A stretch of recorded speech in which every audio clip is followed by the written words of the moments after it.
Magandang hapon po. Binangga ng barko ng China Coast Guard at ng Maritime Militia ang mga barko ng Pilipinas na nasa resupply mission sa Ayungin Shoal. Ang bagong pangaharas ng China kinundinan ng Pilipinas at iba pang kaalyadong bansa. Pero depensa ng China, legal daw ang kanilang pagharang. Nakatutok si Mav Gonzalez. Hindi na lang ilang metro ang agwat, kundi talagang nagdikit at nagkabanggaan na ang dambuhalang barko ng China Coast Guard at ang Oneida May 2 ng Pilipinas na patungong Ayungin Shoal kaninang pasado alas 6 ng umaga. Ayon sa National Task Force for the West Philippine Sea, dahil sa delikado, irresponsable at iligal na aksyon ng China, pinahamak nito ang crew ng Oneida May 2. Pati barko ng Philippine Coast Guard hinarang, pero imbes na China Coast Guard, Chinese Maritime Militia vessel ang bumangga sa kanila. Sa kabila nito, ayon sa NTF, tagumpay ang Routine Rotation and Resupply o RORE mission dahil nakapaghatid ng supply sa BRP Sierra Madre sa Ayungin Shoal ang isa pang vessel na Oneida May 1. Ayon sa international advocacy group na Sea Light, sa tagal na nilang nagmo-monitor sa West Philippine Sea, ngayon lang daw nila nakita itong banggaan sa dagat. This one, in terms of how close the ships came to one another, and actually the fact that they actually touched one another on at least 2 occasions that we know of, is certainly marking a serious escalation on China's part. Sabi ng China Coast Guard, legal, makatwiran at profesional ang pagharang daw nila sa mga sasakyang pandagat ng Pilipinas na nagtatransport ng anilay illegal construction materials sa isang warship na nasa pinag-aagawang bahura sa South China Sea. Mga barko raw ng Pilipinas ang delikado at mapang-udyok na lumapit sa kanila na nauwi sa banggaan. Kaya ang mga barko ng Pilipinas daw ang sisihin. Sagot ng National Task Force for the West Philippine Sea, paglabag ito sa soberanya ng Pilipinas, sa United Nations, UNCLOS, pati sa regulasyon ng iba't ibang international organizations at sa ating 2016 Arbitral Award.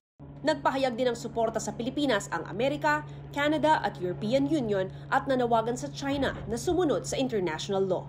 Para sa GMA Integrated News, Mav Gonzalez, nakatutok, 24 oras. Isang kababayan natin sa Gaza ang sugatan bunsod ng patuloy na pambobomba roon ng Israel. Ang kanyang lagay at ang latest sa krisis sa Gaza, alamin sa live na pagtutok ni Rafi Tima mula sa Cairo, Egypt. Rafi? Pia, alas 12:30 ngayon dito sa Cairo kung saan patuloy na nakaantabay ang Philippine Embassy dito sa Egypt at naghihintay ng abiso mula sa Egyptian authorities kung papayagan na bang makalabas yung mga Pinoy at iba pang mga dayuhan sa Gaza papasok dito sa Egypt. At habang tumatagal ang paghihintay, Pia, ay mas nagiging delikado para sa ating mga kababayan. At kahapon nga, dumating ang kinatatakutan ng ating embahada sa Jordan dahil isang Pinay sa Gaza ang nasugatan sa tuloy-tuloy na pagbobomba roon ng Israel. Nasa 5,000 Palestinian na ang nasawi sa pagpuntera ng Israel sa Gaza, base sa huling tala ng Gaza Health Ministry. Sa panibagong airstrikes kagabi lang, mahigit 50 Palestino raw ang nasawi. Posible pang tumaas ang death toll ngayong desidido ang Israel na paigtingin ang pag-atake matapos mangako ang Amerika ng dagdag na air defense.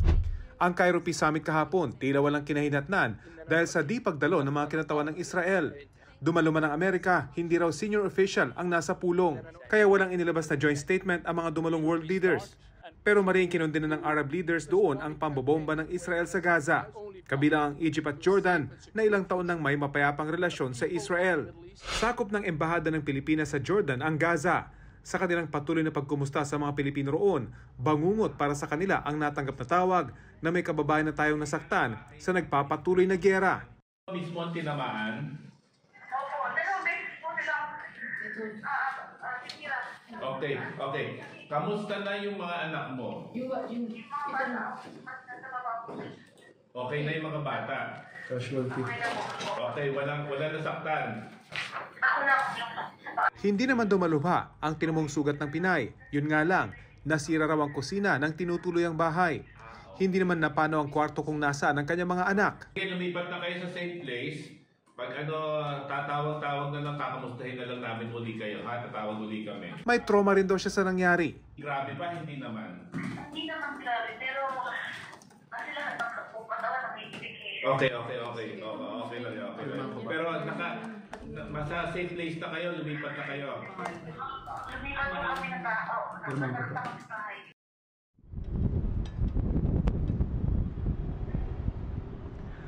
Rafah border piya na saglit na binuksan kahapon para papasukin yung humanitarian aid sa Gaza ay wala pang katiyakan kung bubuksan naman para sa mga dalawang linggo na naghihintay makapasok dito sa Egypt. Kabilang siyempre yung mga kababayan nating Pinoy.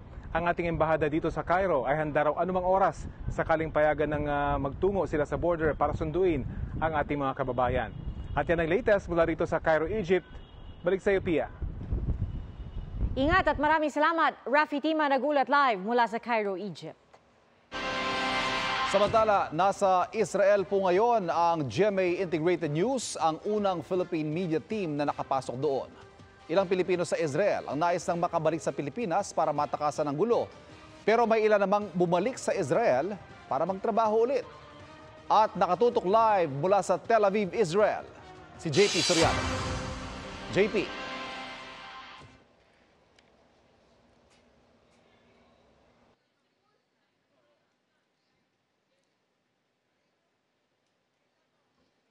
Ivan, mga kapuso, narito na po ang GMA Integrated News sa Tel Aviv.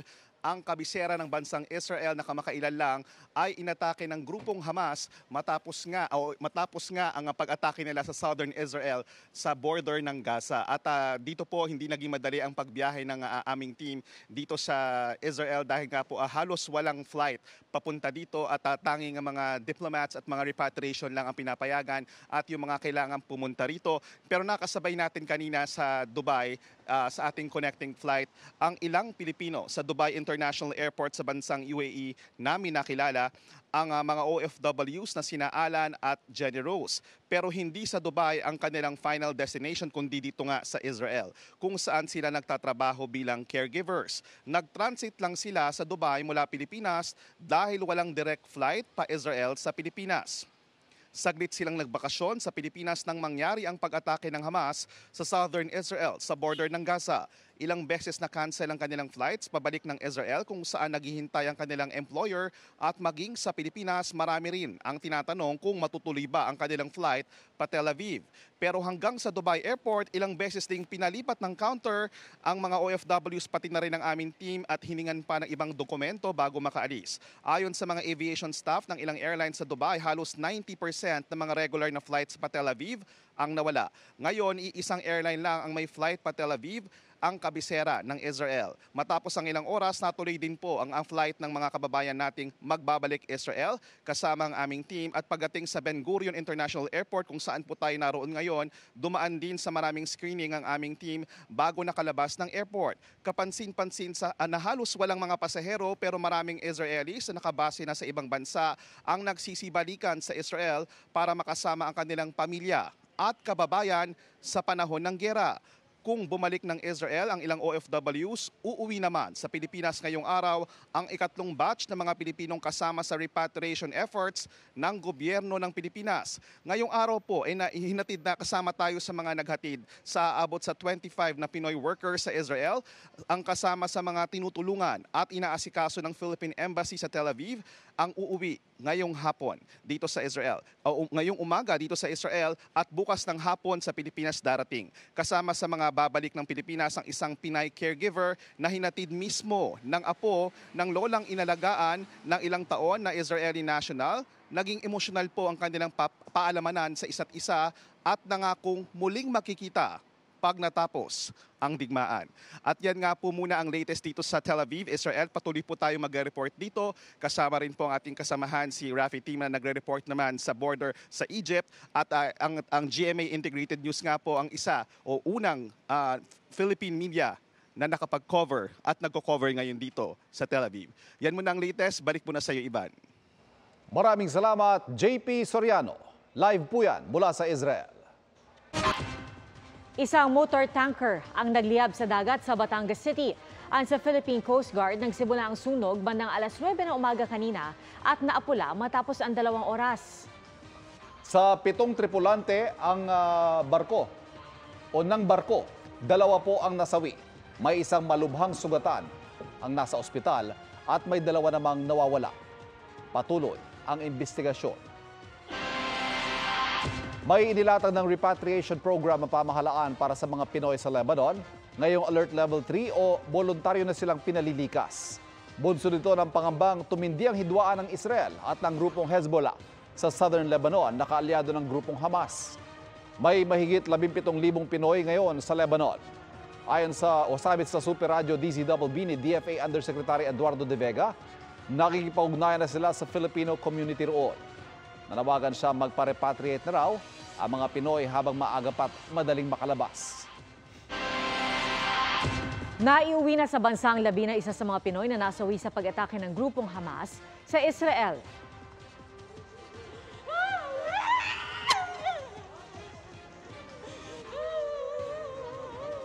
Emosyonal na sinalubong ng pamilya ni Loretta Alacre ang kanyang labi sa Bacolod Silay Airport at dinala ito sa punerarya sa Cadiz City, Negros Occidental.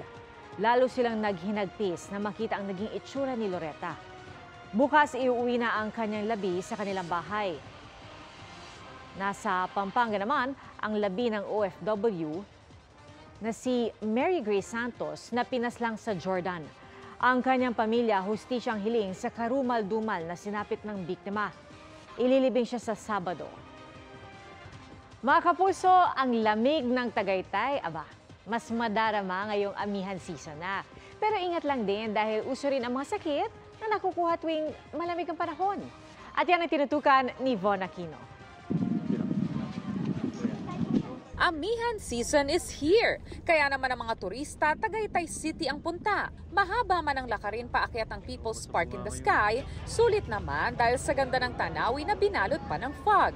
Pagdating sa view deck, talaga namang para kang nasa sky. Sa bahaging yun dapat makikita yung Taal Volcano pero dahil sa Sea of Clouds, bahagya itong natatakpan. Pero sa kabila nito, enjoy na enjoy pa rin naman ang mga turista sa pagkuha ng kanilang mga pictures.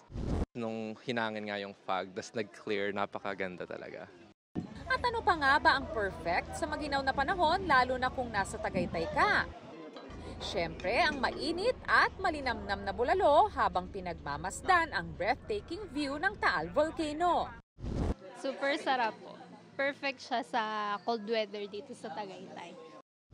Nagiging busy na, especially weekend. Talagang dumudumog yung mga tao dito. Maging sa Metro Manila, ramdam na rin ang paglamig ng panahon.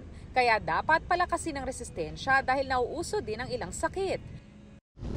Pwedeng magkaroon ng sipon, pangangati ng lalamunan, or yung pesteng ahem na tinatawag, or maaari pag bumaba pa sa daanan ng hangin dahil nga masyadong dry siya, natitrigger nito yung ibang sakit na meron ng isang tao tulad ng paglala ng hika o paglala ng COPD.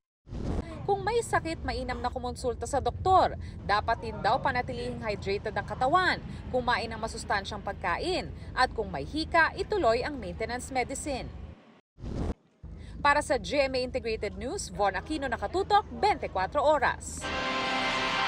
Tuloy-tuloy ngayong weekend ang makulay at puno ng musikang Mascara Festival 2023 sa City of Smiles, Bacolod. Bumida ang mga nagniningning na electric float, gagandahang maskara at pasabog na performances. Nagpasiklaban sa street dance and arena competition ang mga kalahok.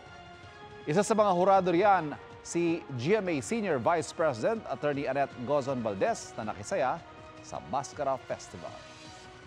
I'm really impressed by the energy, by everything, the preparations, the beauty, the food, lahat. Napakasaya ng sa Bacolod. Alam ko na kung bakit ito yung City of Smiles.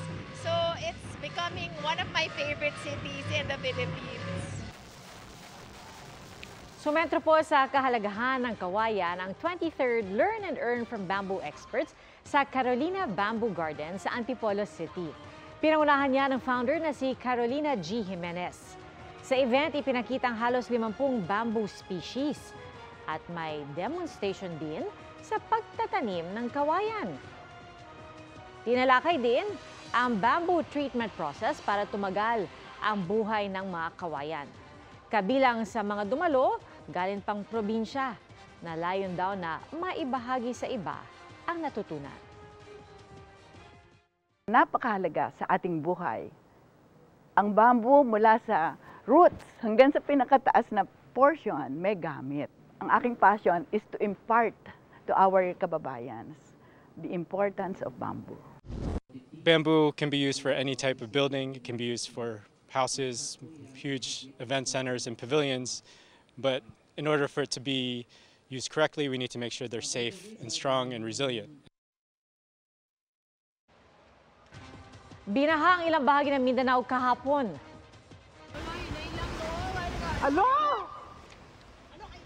Sa Tantangan, South Cotabato, pahirapan ang pagbiyahe ng mga sasakyan dahil sa pagtaas ng tubig.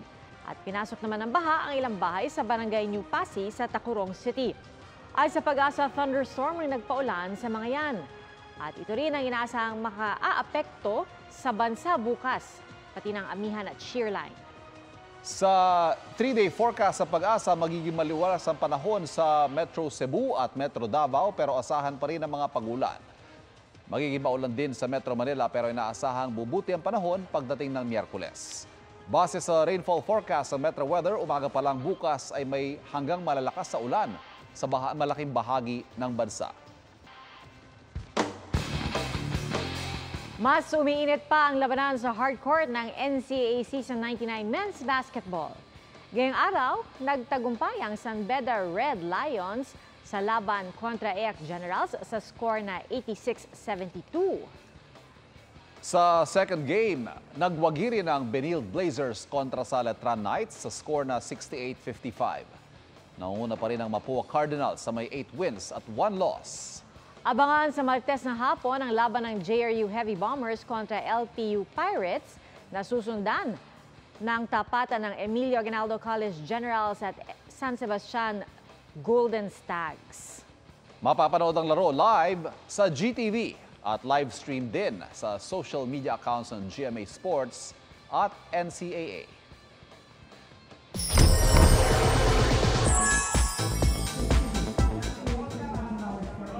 Nandito tayo ngayon sa black carpet ng Sparkle Spell 2023 para antabayanan ng mga Sparkle Stars at ilang influencers as they dress up in their most fabulously frightening costumes. Inaasahang darating dito sina Alden Richards, Raver Cruz, Julian San Jose, Barbie Fortesa, David Licauco, Miguel Tan Felix, Isabel Ortega, Jillian Ward, Sanya Lopez at marami pang iba. Kaya't abang-abang lang tayo mga kapuso dahil siguradong gugulatin na naman tayo ng ating mga kapuso stars pagdating sa kanilang mga pasabog na outfit. And that's my chika this weekend at live mula dito sa Sparkle Spell Halloween Ball 2023 sa Taguig. Ako po si Nelson Canlas. Pia, Ivan? Oy, happy Halloween, Nelson. Salamat, Nelson. Iba ang kuko. Mga kapuso, 64 na araw na lamang at Pasko na. At yan po ang mga balita ngayong weekend para sa mas malaking misyon, para sa mas malawak na paglilingkod sa bayan. Ako po si Pia Arcangel. Ako po si Ivan Mayrina mula sa GMA Integrated News, ang News Authority ng Pilipino. Nakatutok kami 24 oras. Magandang balita mga kapuso, kahit ano pa man ang oras, mapapanood ang 24 oras weekend at iba pang newscast sa youtube.com/GMA News. I-click lamang ang subscribe button. Sa mga kapuso abroad, maaari po kaming masubaybayan sa GMA Pinoy TV at www.gmanews.tv.